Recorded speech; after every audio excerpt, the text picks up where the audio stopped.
প্রথম প্রশ্ন, এই ব্যক্তি ব্যবসা করতো, সে ওজনে কম দিত, যাদের ওজনে কম দিত তারা অনেকে মারা গেছে, তিনিও ব্যবসা ছেড়ে দিয়েছেন। এখন তিনি তো বান্দার হক নষ্ট করছেন, এখন সে কিভাবে হক পূরণ করবে বা কিয়ামতের দিন কিভাবে ক্ষমা পাবে? আল্লাহ তো বলেছেন তিনি তার হক ক্ষমা করার এখতিয়ার রাখেন, কিন্তু বান্দার হক নষ্ট করলে আল্লাহ তাকে ক্ষমা করবেন না। এদিকে কি মাফ পাওয়ার কোনো কথা আছে কিনা? কোন ব্যক্তি তার জীবদ্দশায় ব্যবসা চলাকালীন সময় কাস্টমারদের কম দিয়েছেন, কাকে ওজনে কম দিয়েছেন, তাদের খুঁজে বের করা যাবে না। এরকম পরিস্থিতিতে যে কাজটি আমাদের করতে হবে, আনুমানিক কত লোককে আমি কত পরিমাণ জিনিসপত্র কম দিয়ে ঠকাইছি সেটা আনুমানিক একটা ফিগার বের করতে হবে। সব মিলে এই পরিমাণ চাল ডাল এই পরিমাণ হবে, বেশি হবে না, একটু বাড়ায় করতে হবে, সতর্কতামূলক হবে যে এই পরিমাণ হবে, সবাই তাকে একত্র করবে। যেহেতু মালিক খুঁজে পাওয়া যাবে না, অতএব ওই টাকাটা সেই মালিকদের তরফ থেকে অন্য গরিব দুঃখীদেরকে দান করে দিবেন, এই নিয়তে যে আল্লাহ যাদের হক আমি মেরেছিলাম ওজনে কম দিয়া, এখান থেকে আনুপাতিক হারে তাদের হক অনুযায়ী সওয়াব আপনি দিয়ে দিবেন। কিয়ামতের দিন আল্লাহর কাছে দায়মুক্তির জন্য এই কাজ করতে হবে, সেই সাথে আল্লাহর কাছে ক্ষমা চাইতে হবে। আল্লাহ তাআলা আমাদের সবাইকে বান্দার হকের ব্যাপারে সবচেয়ে বেশি সতর্ক থাকার তৌফিক নসিব করুন। বাবা মায়ের অবাধ্য হয়ে বিয়ে করলে কতটুকু জায়েজ হবে? বাবা মায়ের অবাধ্য হয়ে বিয়ে করবেন কেন? বাবা মারা যারা এখানে আছেন আপনাদেরকে বলতেছি, চাচারা যারা আছেন, পর্দার আড়াল থেকে চাচিরা যারা শুনছেন, ছেলে মেয়ে বিয়ে উপযুক্ত হওয়ার পর তথাকথিত পায়ে দাঁড়ানো অজুহাত করে নাম করে ছেলে মেয়েকে বিয়ে দিতে দেরি করবেন না। ফলাফলের আওয়াজ শুনে হলেও কিছুটা বোঝার চেষ্টা করেন। আমাদের চাচাদেরকে হেদায়েত নসিব করুন, ওনারা যেন আমাদের ছেলে মেয়েদের কষ্টটা বুঝে আল্লাহ তাআলা সেই তৌফিক নসিব করুন। বাবাজিরা, আপনারা যে বয়সে বিয়ে করেছেন আপনার ছেলেকে কিন্তু তার সাথে আর্লি দিতে হবে। কেন দিতে হবে? কারণ আপনাদের আমলে ফেসবুক ছিল না, এখন ফেসবুক বাইর হয়েছে। আপনাদের আমলে স্মার্টফোন ছিল না, এখন টাচ মোবাইল বাইর হয়েছে। এই ছেলে মেয়েদের চরিত্র রক্ষা করার জন্য আর্লি বিয়ে দিতে হবে। আল্লাহ আমাদের মুরব্বিদেরকে সেই হেদায়েত নসিব করুন। নবী করিম সাল্লাল্লাহু আলাইহি ওয়াসাল্লাম বলেছেন, তোমার সন্তান বিবাহের উপযুক্ত হওয়ার পর তাকে বিবাহ করতে দেরি করবে না। যদি দেরি করো তাহলে ব্যভিচারের মতো ফিতনা সমাজে ছড়িয়ে পড়বে। এই ফিতনা সমাজে ছড়লে কি হয়? পশ্চিমাদের চাইতে বেশি কেউ বুঝে না। পশ্চিমারা বিবাহ বহির্ভূত সম্পর্ককে অ্যাপ্রিসিয়েট করেছে, এখন তাদের মানুষ জন্মের হার কমতে কমতে এমন ভয়ঙ্কর লেভেলে চলে গেছে, তাদের দেশ স্বাভাবিকভাবে চালানোর মতো লোক নাই। কারণ অবৈধ সম্পর্ক দিয়ে তাদের দিন যা, বিয়ে শাদী করে না, বাচ্চা কাচ্চা হয় না, তাদের জেনারেশনের মধ্যে গ্যাপ তৈরি হয়ে যাচ্ছে। অতএব সমাজে নানাবিধ ফিতনা ছড়াবে। ডক্টর খন্দকার আপনাদের জাহাঙ্গীর আলম বলতেন, একটা সাইক্লোনে, একটা ঘূর্ণিঝড়ে একটা দেশের বেশিরভাগ মানুষ যদি মারা যায়, আবার ঘুরে দিলে বাকি যে মানুষগুলো বেঁচে আছে তারা সার্ভাইভ করে উঠে যাবে। কিন্তু ব্যভিচার যদি একবার ছড়িয়ে পড়ে পৃথিবীতে, ঘরে ঘরে যদি ব্যভিচার এটা শুরু হয়ে যায়, বিবাহকে যদি নিরুৎসাহিত করা হয়, তাহলে সেক্ষেত্রে মানুষের জন্ম এটা বন্ধ হয়ে যাবে এবং মানব সভ্যতা পৃথিবী থেকে হারিয়ে যাবে। এই জন্যই ব্যভিচারের শাস্তি ইসলামে সবচেয়ে কঠিন এবং সবচেয়ে নির্মম হবে। এই শাস্তি সবচেয়ে কঠোর শাস্তি দেওয়ার কথা বলা হয়েছে। এই জন্য ভাইরা, মুরব্বীদের যারা আছে তাদের বলছি, আপনার সন্তান যদি খারাপ পথে যায়, হারামের পথে যায়, আপনার অবহেলার কারণে আপনি তাকে বিবাহ করতে দেরি করেন, তাহলে আল্লাহর কাছে সন্তান দায়ী থাকবে, আপনিও দায়ী থাকবেন। আর সন্তানরা যারা চিল্লাচিল্লি করছেন, ঠিক ঠিক করে বলছেন, আপনারা এই সমস্ত ঠিক ঠিক না করে কাজ কাম শুরু করে দেন। নিজেরা দেখা বসে থাকবেন, আর এদিকে বাপমারা বিয়ে দেওয়ার জন্য আমরা চিরকুট ধরা দিবেন। এটি কোনো সমাধান হতে পারে না। সবাই কাজ করবেন বেশি করে ইনশাআল্লাহ, আবার দোয়াও করবেন।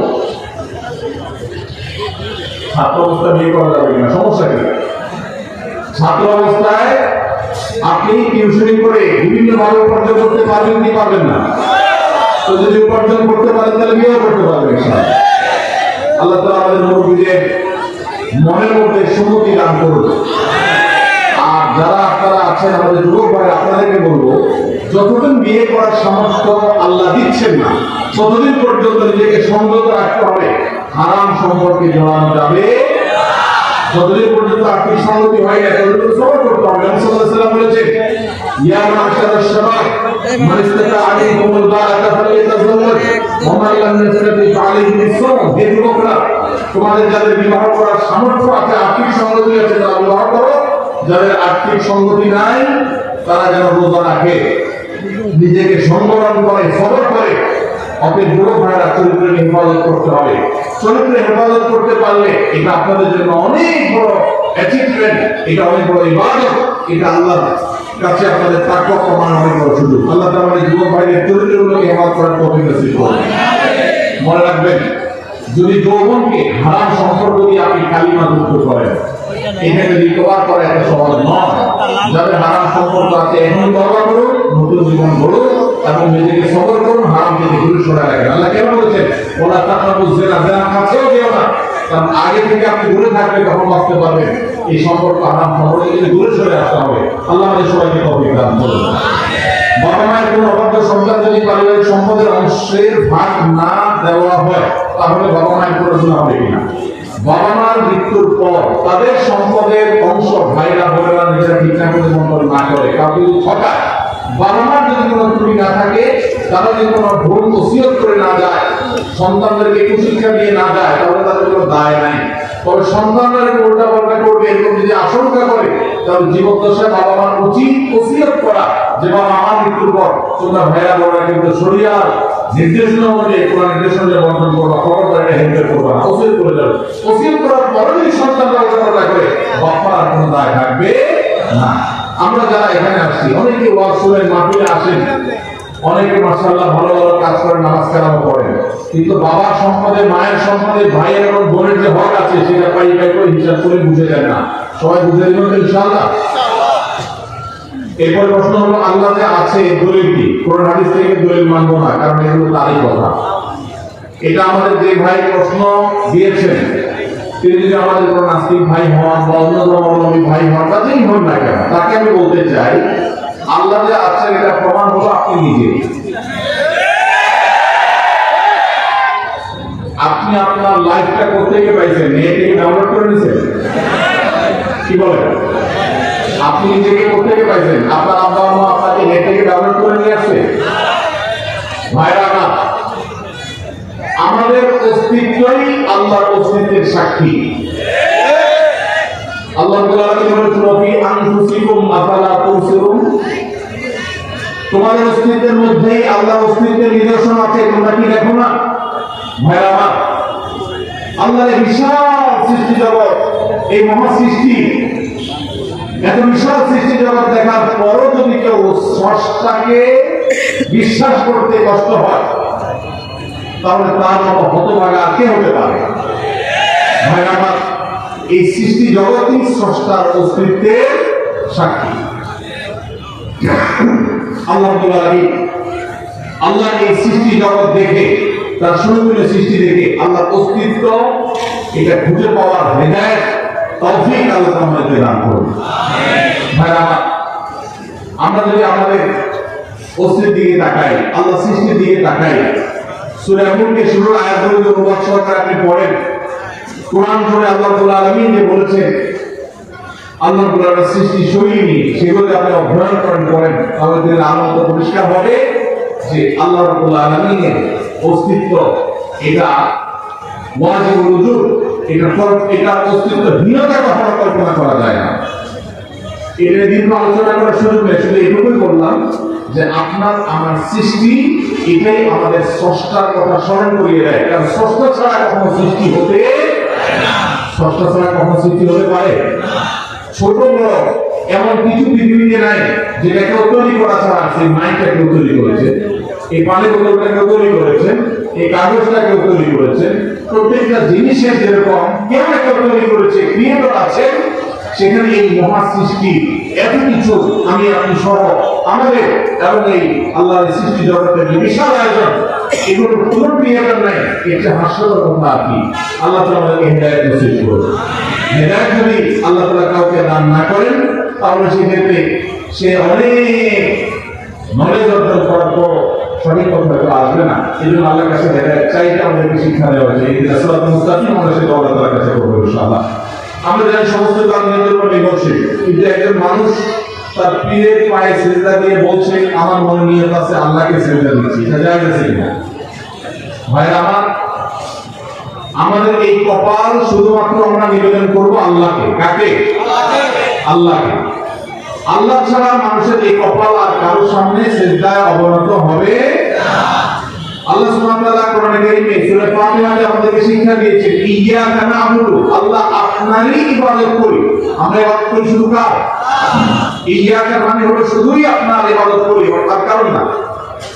অতএব ইবাদত শুধু আল্লাহর হতে হবে। কেউ যদি পীরকে সিজদা করে নিয়ত করে যে নিয়ত আল্লাহ দিচ্ছি পীরের দিকে ফিরায়া, তাহলে সেও মুশরিকদের মধ্যে গণ্য হবে। এই নিয়তের কারণে সে শিরক থেকে বের হবে না, কারণ সে মূলত তার পীরকেই সিজদা নিবেদন করছে। এখানে তার নিয়ত ধর্তব্য হবে না, সে মূলত শিরকে আকবরে লিপ্ত হয়েছে। আল্লাহ ছাড়া কাউকে সিজদা করা যদি জায়েজ হতো, তাহলে মুহাম্মদ সাল্লাল্লাহু আলাইহি ওয়াসাল্লামকে সাহাবায়ে কেরাম সবার আগে সিজদা করতেন। মুহাম্মদ সাল্লাল্লাহু আলাইহি ওয়াসাল্লামকে সাহাবায়ে কেরাম কি কখনো সিজদা করেছেন? কখনো করেন। আপনি বলবেন আদম আলাইহিস সালাম কি ফেরেশতারা সিজদা করেছেন? আদম আলাইহিস সালামের সময়কার যে শরিয়া ছিল, সেই শরিয়াতে শুধুমাত্র এই তাহিয়াত সিজদা এটা তার জন্য খাস ছিল। এটা একটা পরবর্তীতে আমাদের নবী সাল্লাল্লাহু আলাইহি ওয়াসাল্লামের শরীয়তে জায়েজ নাই, জায়েজ হলে মুহাম্মদ সাল্লাল্লাহু আলাইহি ওয়াসাল্লামকে সাহাবায়ে সিজদা করতেন। আর আদম আলাইহিস সালামের সেই সিজদা নিয়ে আরো নানাবিধ ব্যাখ্যা আছে, মুফাসসিরদের নানা শক্তি আছে, বক্তব্য আছে। মুহাম্মদ সাল্লাল্লাহু আলাইহি ওয়াসাল্লামকে যদি সাহাবায়ে কেরাম সিজদা করার জন্য যার হাদিসে না পাওয়া যায়, তাহলে আপনার পীরকে সিজদা করার জন্য সাহাবায়ে কেরাম মুহাম্মদ সাল্লাল্লাহু আলাইহি ওয়াসাল্লামকে সিজদা করে আল্লাহকে নিয়ত করতে পারতেন, সেটা তো তারা করেন না। তাহলে আপনাকে এটা কে শিখিয়েছে? শয়তান শিখিয়েছে। কে শিখিয়েছে? আল্লাহ তাআলা আমাদের ভাইদেরকে হেদায়েত নসিব করুন। যারা শিরকে লিপ্ত আছে, আল্লাহ তাআলা তাদেরকে তাওহীদে আসার তৌফিক নসিব করুন। এরপরে প্রশ্ন হলো, আমি ফোন কলের মাধ্যমে কয়েকজন সাক্ষী রেখে বিয়ে করে ফেলেছি, এখন এটা কি আমার আসলে বিয়ে হয়ে যাবে? তোমার ইসলাম কি বলে? তুমি ছেড়ে দাও ভাইরা, ইসলামের শরীয়ত একটা তামাশার বিষয় না। অনেক যুবক প্রশ্ন লেখে যে আমরা আল্লাহকে সাক্ষী রেখে দুজন বিয়ে করে ফেলেছি, আল্লাহকে সাক্ষী রেখে বিয়ে করে ফেলেছি। ভাইরা আমার, বিবাহ বিশুদ্ধ হওয়ার জন্য দুজন সাক্ষী উপস্থিতি জরুরি। ফোনে বিবাহ বিশুদ্ধ হবে তখনই যখন ফোনের মাধ্যমে কোনো প্রতিনিধি নিযুক্ত করা হবে। সেই প্রতিনিধি ফোনে যিনি তাকে নিযুক্ত করেছেন তার পক্ষ থেকে বিবাহের প্রস্তাব বা সম্মতি দিবে, তখন ফোনে বিবাহ জায়েজ আছে। পাত্র পাত্রী একে অন্যকে প্রস্তাব দেওয়ার সম্মতি প্রকাশ করলো এবং সেটা আপনার লাউড স্পিকার দিয়ে দুজন সাক্ষী দিবে, এটা যথেষ্ট নয়। অতএব ফোন করে এভাবে বিবাহ হয় না। যদি এরকম করে থাকেন কেউ, সে বিবাহ বিশুদ্ধ হয়নি। এই দ্বিতীয় কারণ বলার সুযোগ আমার নাই, শুধু এটুকু বললাম যে ফোন করে এভাবে বিবাহ বিশুদ্ধ হয় না। এবার প্রশ্ন হলো, আমার বিয়ে হচ্ছে না চাকরির জন্য, মেয়ে রাজি আছে, আমিও রাজি, কিন্তু পরিবার বুঝে না, কি করব? এটা তো আমরা বলেছি, আপনার যখন আর্থিক সঙ্গতি নেই তখন শরীয়ত আপনাকে বিয়ে করতে বলে না, আপনাকে রোজা রাখতে বলে। কি রাখতে বলে? রোজা রাখলে, সিয়াম পালন করলে আত্মনিয়ন্ত্রণ করবেন আপনি, সেটা বলেছে। আপনি পরিবার জোর দিচ্ছেন কেন? আমরা ঢাল নাই, তরবারি নাই, নিদিরাম সর্দার। চাকরি নাই, টাকা নাই, রুজি নাই, ইনকাম নাই, আপনি বিয়ে করার জন্য পরিবারকে চাপ দিচ্ছেন, আবার জোর দিচ্ছেন, পরিবার রাজি না। পরিবার কি দেখে রাজি হবে? নিজে বাবার হোটেলে খান, আবার আরেকজনের বাবার হোটেলে খাওয়াবেন, এটা উচিত না। তবে বাবা মার যদি আর্থিক সঙ্গতি থাকে, তাহলে তাদের সন্তানের চরিত্র রক্ষার জন্য উদ্যোগী হওয়া উচিত, সেটা ভিন্ন বিষয়। কিন্তু সন্তান বাবা মার উপর এটা চাপা দিতে পারে না, এই জন্য উপার্জন করা শুরু করেন। মুশকিল হলো, বেশিরভাগ বাবা মা মনে করেন পায়ের উপর দাঁড়ানো মানে লাখ লাখ টাকার মালিক হওয়া। মনে রাখবেন, কোন রকম মোহরের টাকা জোগাড় করে স্ত্রীর ডাল ভাতের ব্যবস্থা করতে পারলেই শরিয়ার নির্দেশ অনুযায়ী তার বিবাহ করার রাইট এবং অধিকার চলে আসে।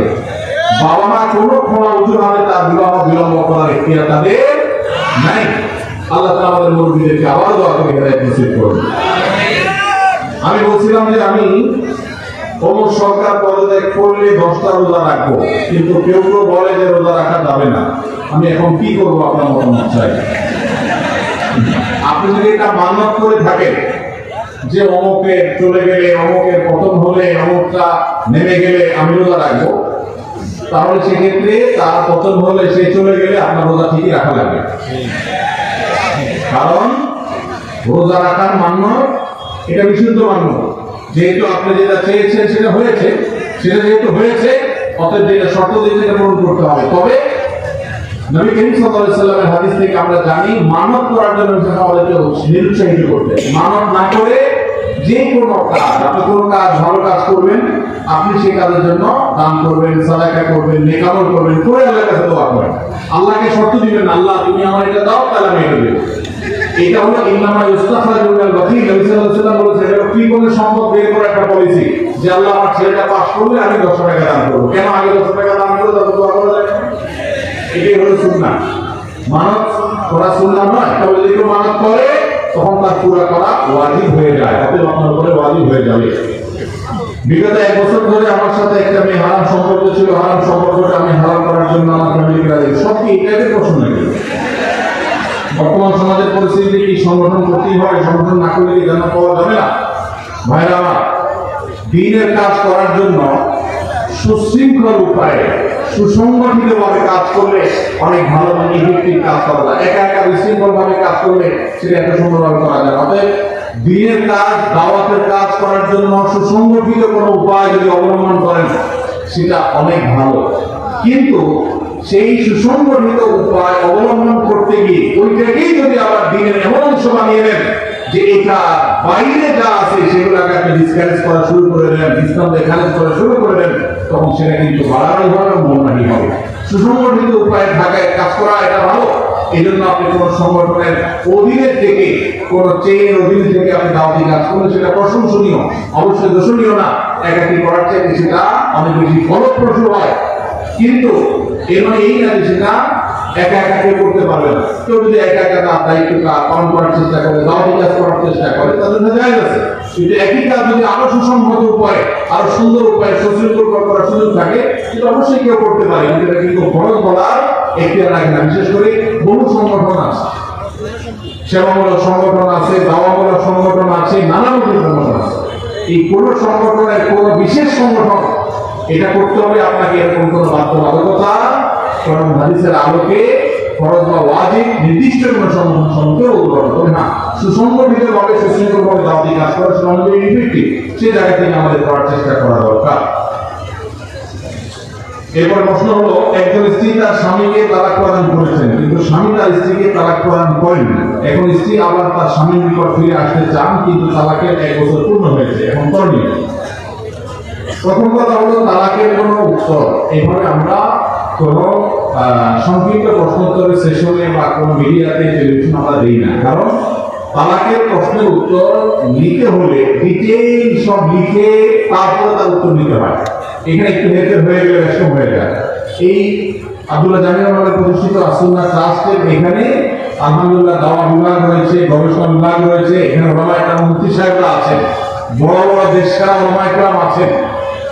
সেই সমস্ত ওলামা একরামের কাছে আপনাদের যাদের তালাকের প্রশ্ন আছে বিস্তারিত লিখে প্রশ্ন জমা দিলে তারপর উত্তর নেবেন। আমি এই প্রশ্নের উত্তরটা স্কিপ করলাম, এটা ফতোয়া বিভাগে উপস্থিত হয়ে তারপর উত্তর দিবেন। কারণ এক পক্ষের কথা শুনে বা আংশিক কথা শুনে তালাকের উত্তর দেওয়া যায় না। এখানে একটা সম্পর্ক থাকা না থাকার ব্যাপার, ডিটেল শুনতে হবে। সবচেয়ে ভালো হয় লিখিতভাবে প্রশ্ন করবেন, তার উত্তর ফতোয়া বিভাগ থেকে নেবেন, ডিটেল লিখবেন, এরকম সংক্ষেপে দিলেন না। কি বলেছে, কি না বলেছে, কিভাবে দেওয়া হয়েছে। স্ত্রী যদি তালাক প্রদান করে থাকে তাহলে তালাক তাফওয়িজের জন্য কি শব্দ তিনি ব্যবহার করেছেন, একটু ডিটেইল হয়ে অনেক হয়ে যাবে। এই জন্য এটা ডিটেইল জানতে হবে। আমি সোহানুল ইসলাম একটু আগে একটা সুবিধার্থে চাকরি করতাম, কিন্তু আপনার লেকচার শুনে তাকওয়া বৃদ্ধি পায় এবং সেই চাকরি ছেড়ে দিই। আমার বাবা মা সবাই এমনকি স্ত্রী চাকরি ছাড়তে নিষেধ করেন। আমি তাদের বুঝাই যে আল্লাহ নিজেকে ব্যবস্থা করে দিবেন। এখন আমি একটা মসজিদে খুতবা দিই আলহামদুলিল্লাহ। এখন আমার প্রশ্ন হলো, আমি যে টাকাটা পেয়েছি চাকরি ছাড়ার পর সেটা বিধান কি? যে ভাই প্রশ্ন লিখেছেন তাকে আমি স্যালুট জানাই, সাধুবাদ জানাই এবং তাকে আমি মুবারকবাদ জানাই। আল্লাহ তাআলা আমার ভাই তার যে হারাম ছেড়েছেন, তার যে স্যাক্রিফাইস করেছেন, এটা তার পরিবারকে মেনে নেওয়ার, সবর করার তৌফিক আল্লাহ তাআলা দান করুন। এবং যেটা তিনি ছেড়েছেন আল্লাহ তাআলা তার উত্তম বিকল্প আল্লাহ তাআলা তাকে ব্যবস্থা করে দেন। আর সেই সাথে এটা বলবো যে আপনি যখন হারাম উপার্জন করেছেন তখন আপনার ভিতরে চেতনা ছিল না, বোধ ছিল না, তখন আপনি সেই উপার্জন যেটা করেছেন সেই উপার্জিত টাকা যেগুলো ভোগ করে ফেলেছেন, আপনার বোধ হওয়ার আগে, তওবার আগে, সেন্স তৈরি হওয়ার আগে সেগুলো আল্লাহ তাআলা আপনাকে মাফ করবেন ইনশাআল্লাহ। কারণ আল্লাহ সুবহানাহু ওয়া তাআলা বলেছেন ফামান জাআহু মাউইযাতুম মির রাব্বিহি ফান্তাহা ফালাহু মা সালাফ। কেউ যদি আল্লাহর নসিহত উপদেশ আসার আগে এরকম কোন সুদি কারবার করে থাকে তাহলে আল্লাহ তাআলা সেটা তাকে মাফ করবেন। তবে আপনার তওবার পর আপনি হারাম এবং হালালের এই যে উপলব্ধি, এই সেন্স যখন এসেছে, তারপর যদি আপনার কাছে কোনো হারাম উপার্জিত টাকা আসে তো সেটা আপনি গ্রহণ করবেন না, সেটা আপনাদের ভোগ করা জায়েজ হবে না। এখানে আপনি কোন টাকা এসেছে, কিভাবে এসেছে, কখন এসেছে, সেটা এই প্রশ্নের মধ্যে আমরা দুটো পাঠ করে দিয়েছি। আগে ভোগ করে থাকলে সেটা জায়েজ, সেটা আল্লাহ তাআলা মাফ করবেন, জায়েজ মতো মাফ করবেন ইনশাআল্লাহ, আশা করা যায় আপনার তওবার কারণে। আর পরে যদি এসে থাকে আগের হারাম টাকাই পরে আসে তওবার পরে, তাহলে এখন এটা গ্রহণ করবেন না, এটা তো জায়েজ হবে না। মৃত ব্যক্তির মুখ থেকে লালা নির্গত হয়, তার যদি কোনো জীবিত ব্যক্তির শরীর অথবা কাপড়ে লেগে যায় তাহলে তার হুকুম কি? মানুষের লালা যেহেতু নাপাক না, মৃত ব্যক্তির পরিষ্কার লালা, সেখানে কোনো নাপাক কিছু নেই, খারাপ কিছু নেই, লালা লেগেছে, এটা যদি ব্যক্তির পোশাকে কাপড় লাগবে নাপাক হবে না ইনশাআল্লাহ। এরপর প্রশ্ন হলো, মৃত ব্যক্তির গোসলের পর যদি নাপাকি বের হয় তাহলে মৃত ব্যক্তির শরীর নাপাক হবে কিনা? গোসলের সময় এদের পেট চাপ দিয়ে, হালকা মৃদু চাপ দিয়ে কোন নাপাক যদি বের হওয়ার মতো থাকে সেটা বের হওয়ার ব্যবস্থা করে দিতে হয়। এরপর যদি পরবর্তীতে বের হয়ে যায় তাহলে নতুন করে গোসল দিতে হবে না, তবে নাপাক সরিয়ে যথাসম্ভব পবিত্র পরিচ্ছন্ন করে তারপরে কাফন দাফনের ব্যবস্থা করবে। এরপর প্রশ্ন হলো, বিবাহ তালাক হওয়ার পর সেই বোন নেওয়ার বিধান কি? তালাকের পর স্ত্রীকে যদি কেউ ফেরত নিতে চান তাহলে সেক্ষেত্রে তালাকটা যদি ফেরত নেওয়ার মতো তালাক দেয় তাহলে ফেরত নেওয়া যাবে। আমি একটা কথা প্রায় বলি, বিবাহ বিচ্ছেদের পর, তালাকের পর 15 বছর 20 বছর পরে যদি আবার স্বামী স্ত্রী একসাথে থাকতে চান, সুযোগ আছে যদি তালাক দেওয়ার সময় সেভাবে তালাক দেয়। আমাদের দেশে সাধারণত তালাক দেওয়ার ক্ষেত্রে আমরা এক তালাক, দুই তালাক না, পারলে শত শত হাজার হাজার তালাক দেয়। স্ত্রীকে একা না পারলে স্ত্রী চোদ্দ গোষ্ঠী সহ তালাক দেয়, আছে না নেই? এগুলা বিভ্রান্তি। যারা বিবাহ করেছেন তাদেরকে বলছি, আর যারা বিবাহ করবেন তাদেরকেও বলছি, খবরদার, দাম্পত্য জীবনে স্বামী স্ত্রীর মধ্যে যত বোঝাপড়ার গরমিল হোক, যত গন্ডগোল ফাসাদ হোক, কখনো রাগ উঠলো আর তালাক ঝেড়ে দিলেন, এই কাজটা কখনো করবেন না। আমি আমার ক্লাস খুলনা না বলে আমার কথা প্রায় বিভিন্ন জায়গায় বলি, হুজুরের কাছে তালাকের মাসআলা নিতে আসলে মাসআলা উত্তর দেওয়ার আগে ওনার যদি নিচে যে ব্যাগ থাকতো ওই ব্যাগ দিয়ে আগে একদম অফিসে নিতেন। সে কোনো অফিসার, সে কোনো ব্যবসা প্রতিষ্ঠানের মালিক ওসব দেখা দেখি নেই। তালাকের মাসআলা কোনো পুরুষ লোক জানতে আসে, এই মাসআলার উত্তর দেওয়ার আগে উনি ব্যাগটা বের করে শরীরে যত জোর আছে জোর দিয়ে 4-5টা বাড়ি আগে মারতেন, এরপরে ব্যবসা রেখা বলতেন কি বা বলো কথা। কারণ চুল থেকে নুন খসলেই তালাক। তালাক কি মায়ের হাতে নোয়া? মনে চাইলে তালাক দিয়ে দিলেন, এটা সম্পর্ক থাকে না থাকার ব্যাপার। এখানে পুরুষরা যেরকম হচ্ছে, অনেক মেয়েরাও কিছু হইলে পাবে নয় হবে, হইতে না হইতে বলে না আপনার সংসার করবো না, আবার বেহায়ের মতো সেই সংসার বিক্রি করে। আরে পৃথিবী বলা পুরুষের মধ্যে বড় পুরুষ আছে যে চুল থেকে নুন খসলেই বলে না আপনার সাথে সংসার করবে। এই ছোটগুলো কি সবাই করবেন? যুবক ভাইরা যারা আছেন, খবরদার, দাম্পত্য জীবনের প্রথম দিনগুলো, প্রথম বছরগুলো অনেক কষ্টে যায়, পরিমাণা হতে চায় না। স্বামী স্ত্রীর মধ্যে নানান বিষয় কেমন লাগে, মায়ের কারণে, বোনের কারণে, ননদের কারণে, শাশুড়ির কারণে, বাইরের লোকের কারণে নানান ভুল বোঝাবুঝি তৈরি হয়। দিন যত অতিবাহিত করতে থাকবে, যত পারিবারিক জীবনটা সামনে এগোতে থাকবে, লাঠি করতে থাকবে, সন্তান বড় হতে থাকবে, ইনশাআল্লাহ দেখবে এগুলো সব হারাই যাবে। যারা ধৈর্যশীল তারা সবর করে, যারা অধৈর্যশীল তারা আগে আগে রাস্তা বিলীন করে ফেলে। এই জন্য ধৈর্য সহ্য ছাড়া কখনো পারিবারিক জীবন টিকানো সম্ভব নয়। ঘরে ঘরে তালাক হচ্ছে, আমি তালাক নিয়ে একটা লিফলেট তৈরি করছি, ইনশাআল্লাহ সেটা অচিরেই হাজার হাজার মানুষের কাছে আমরা পৌঁছায় দিব যে বিবাহের আগে তালাক সম্পর্কে সতর্ক হন।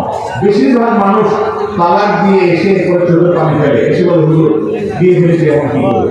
আপনি যদি 3টা তালাক দিয়ে শেষ করে থাকেন তাহলে সেক্ষেত্রে আপনার স্ত্রীর সাথে আপনার সংসার করার সুযোগ যদি নষ্ট করেন, গোটা পৃথিবীর সব হুজুর একসাথ হয়ে মক্কা ইমাম সাহেব যদি একসাথ হন, আপনাকে আপনার স্ত্রীর সাথে সংসার করার সুযোগ দিতে পারেন না। কারণ ব্যাপারটা হলো ছুরি মারার মতো, আমার পেটে ছুরি মেরে দিবেন, এগুলো আপনি চিন্তা কামড়াচ্ছেন, আফসোস করছেন, আফসোস আপনি করতে পারেন, আমি আর জীবিত হয়ে যাবো না।